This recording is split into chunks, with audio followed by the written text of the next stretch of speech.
Hi, I'm Tony. Welcome to Sports Bike Shop's review of the Dainese D-Air Smart airbag.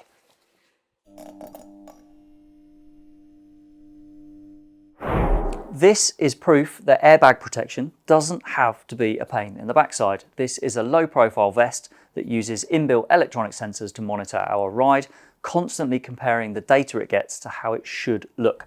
If that data suggests we're in a crash scenario, then it will inflate a chamber of air that covers the chest, over the shoulders and also the central back. The protection it gives is significantly more than traditional armour, both in terms of the coverage and also the energy it deflects or absorbs. So I'll try not to go into too much technical detail, but this has been impact tested using the same method that normal armour faces in CE. So the protector, whether that's a piece of armour or an airbag, is put over an anvil and a weight is dropped onto it. Then sensors underneath measure how many kilonewtons of energy pass through to reach the anvil. And the lower the number, the better. So armour for limbs like knees and elbows gets a higher CE level 2 pass if it lets through less than 20 kilonewtons. A back protector has to do better than that. It needs to let through less than 9 kilonewtons to get level 2. And things get even more serious for airbags to get level 2, which this has, it's just 2.5 kilonewtons. And that level of protection is hard to argue against.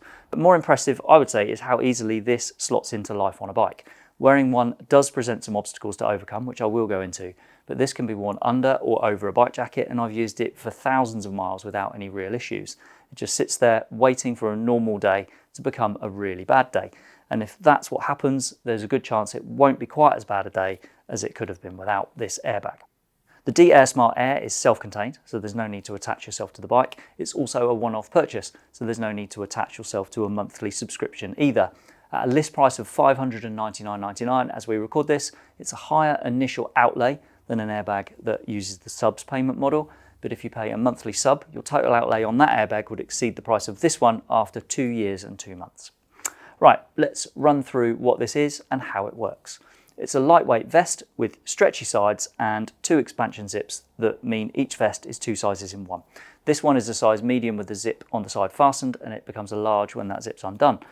Personally, I think that's a little bit inaccurate. I'd say this one is more small to medium. I suggest choosing the size that fits properly when you're wearing a lightweight mid-layer underneath with the expansion panel fastened. And then there's a chance that expanding that zip will make it big enough to wear over your bike jacket. It will still need to be a relatively lightweight bike jacket for this to go over the top of it. And you'll also need a waterproof jacket that goes over the top of everything, because if it rains, water will damage the electronics in the airbag. If you're wearing the airbag under a jacket, I suspect you'll need a jacket that's a size bigger than your normal choice, unless your normal choice is very loose. It's not just about leaving room for inflation, although that is a factor. The raised section on the back, which houses the electronics and the inflator, does take up a fair amount of space, and I found that wearing it on the inside of a jacket made the front of the jacket ride up around my throat, which is not something that I like. That's one of a few reasons why I prefer to wear this over a jacket rather than under it. Inside the vest is the airbag itself, the electronic componentry that does the magic, and a gas inflator that provides the puff if the worst happens. The airbag is rated for 3 inflations before the airbag needs to be replaced, and inflators are available so you can restore the protection yourself. As we record this, it costs £109 for a replacement inflator. If you need the actual airbag inside replacing, the whole vest has to go to the Dainese importer. They say there's a 2-week turnaround for that service, and the current cost of that is £240. When you first get the airbag, there's a process that you have to follow. I found the printed manual very confusing, and a quick start guide would have helped me a lot. We're actually looking at making our own video to explain it hopefully better, and if there's a link on screen now, then we've made that video. If there's not, then I would follow the user manual that you can download from Dainese's website. There's a link to it in the description for this video, and I found that a lot more logical to follow than the hefty manual that came in the box with the airbag. Charging is via a USB-C port at the base of the rear hump. It is a bit fiddly to get the connector in place, or let's be more positive and say it's a conditioning workout for your patience. To turn the airbag system on, you then fasten the stud at the collar after doing up the main zip, and then to turn it off, undo the collar fastener again. There's also this security ribbon that makes sure there's no further contact between the 2 parts of the stud. That's because these 2 parts don't need to be securely clipped together for the system to arm.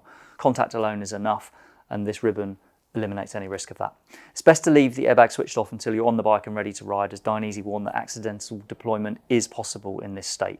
So once you're on the bike and ready to ride, fastening that collar gives a haptic buzz, and if everything's working normally, the LED turns to a static blue. This doesn't mean the system is armed, this means the system is in standby.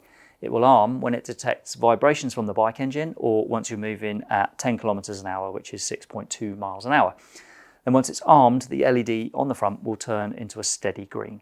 It will only stay armed for as long as it detects vibrations or when you're moving at the speeds I mentioned earlier. I used this airbag with several bikes and not all of them vibrated enough to keep the system armed when I was sat still at traffic lights. So that means the system wouldn't have been armed if something had run into the back of me. There is a way around it. Putting the system into electric vehicle mode or EV mode means it's armed from the moment you switch it on to the moment you switch it off. To put it in that mode, you need to go into the settings on the phone app. Once it's in EV mode, you need to take care to turn the system off when you're not riding, as you will not want to be walking around with an armed airbag. As well as EV mode, there are two regular modes, road and off-road. In road mode, it's guarding against hitting obstacles, against low side crashes, high side crashes, and also being hit by another vehicle. In off-road mode, it doesn't protect against being hit by other vehicles. I found it best to wear the airbag over a jacket, certainly at first when I had my L plates on, so I could keep an eye on the lights to see how everything worked. When the battery gets low, the LED on the front warns you of that. There's no haptic warning to let you know its charge is low, so you can't monitor the battery situation if you're wearing it under a bike jacket. Dainese say that battery should last 18 hours, but my experience says it's more like 10 to 12 in reality. It was always enough for the riding that I did, and that included full riding days when I was touring Europe last summer. And it was easy enough. I just made it my first job at the end of each day to put the airbag and also the intercom on charge, so it was no real bother. But that range will not be enough for everyone, and people who do big distances in a day might need to top it up during riding breaks. It will charge from a portable power pack, and a half-hour charge from one of those took my airbag battery from 22% up to 33%. If we take every hour of riding as 8 to 10% of battery loss, then a half-hour charge gives us another 60 to 90 minutes of riding time. This is why I think it would be a good idea to have some kind of haptic warning, something you can feel to warn you when the battery's getting low. If you're wearing this under a jacket, then you just can't see those warning lights, and when the battery drains, the vest just shuts down, and as a rider, you're none the wiser to that happening. I've explained this to Dainese's UK manager, and we'll see whether it's something that Dainese take on board for the future. One other relatively minor criticism is around the fastener itself, which doubles as the on-off switch. It runs right over the zip puller, which makes it awkward to press these two shut. And the problem is, as soon as the male and female parts of the stud come into contact, the system powers up and it buzzes. But if I don't get the two parts clicked together first time, then it powers down again and then buzzes again when the two parts come back into contact. For me, it would be better if it waited a second after contact before coming to life in case I don't get that fastener properly seated. If it's too complicated for Dainese to make it do that, then I think a simpler option would be to just end the zip below the fastener, which would make that press stud much easier to use. The other frustration I found was the advice to leave the airbag off until I was on the bike and ready to ride. Sometimes I'd get on the bike, forget to do it up, and then I'd be a few miles down the road before I realised that my airbag wasn't on. So eventually I just decided to switch it on when I got kitted up and run the risk of an off-bike deployment rather than run the risk of forgetting to turn it on once I was on the bike. After all, it's in standby mode until vibrations or speed are detected, so it did feel like a small risk. Other than those issues, which I think are all relatively minor, this has been a reassuring addition to my riding kit. I've tried a few different types of airbag now, a Furigan Inner Motion setup, a Moto Airbag V4, and also this. The coverage from this isn't on a par with the Moto Airbag, which has huge front and back airbags that extend from helmet base all the way down to the tailbone. But for fitting in with everyday life on a bike, this one wins. It is important to stay on top of battery charging, but I would categorise all of my other concerns as just niggles rather than dramatic issues. This is something I can just put on, do up and largely forget about, although I know I'm giving myself better protection. I've had serious chest injuries in the past, and take it from me, they are well worth avoiding. This makes me feel safer on a bike without really intruding on the ride, and that, in my book, is the most important factor. I hope that tells you everything you wanted to know about the Dainese D-Air Smart Air, but if there isn't a thing you'd like to ask or to add, then please pop a comment below. Thanks for watching.